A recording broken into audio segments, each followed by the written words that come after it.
আজকের অগ্নিবাণ।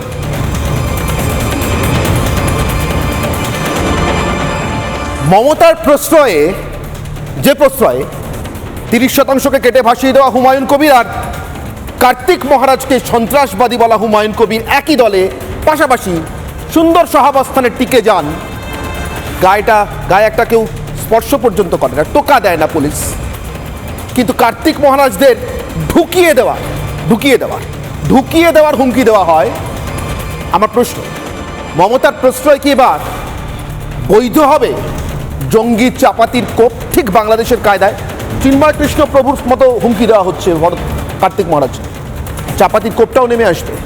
জানি এই প্রশ্নগুলো করবার জন্য চাপাতির কোপ আমার উপরে যে কোনো দিন নেমে আসতে পারে। সন্ত্রাসবাদীদের কোনো বিশ্বাস নেই, যা খুশি যখন তখন করতে পারে।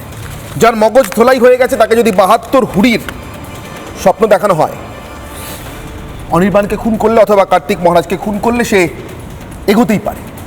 আমার প্রশ্ন, যারা এগুলোকে প্রশ্রয় দিচ্ছেন তাদের নিয়ে, যতক্ষণ না চাপাতির কোপ আসছে প্রশ্ন করবেন।